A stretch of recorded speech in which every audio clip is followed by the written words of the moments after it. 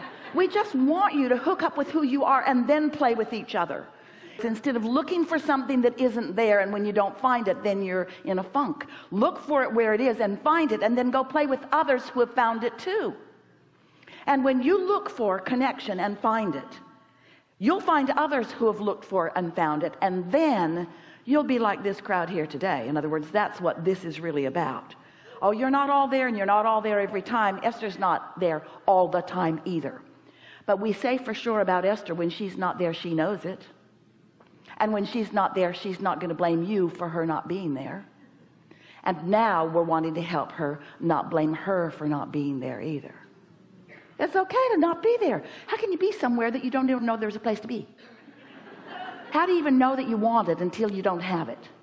Isn't that the process of life? Isn't that what the evolution and expansion of life is? We're just giving you a few quick start tips. Tune in, then play.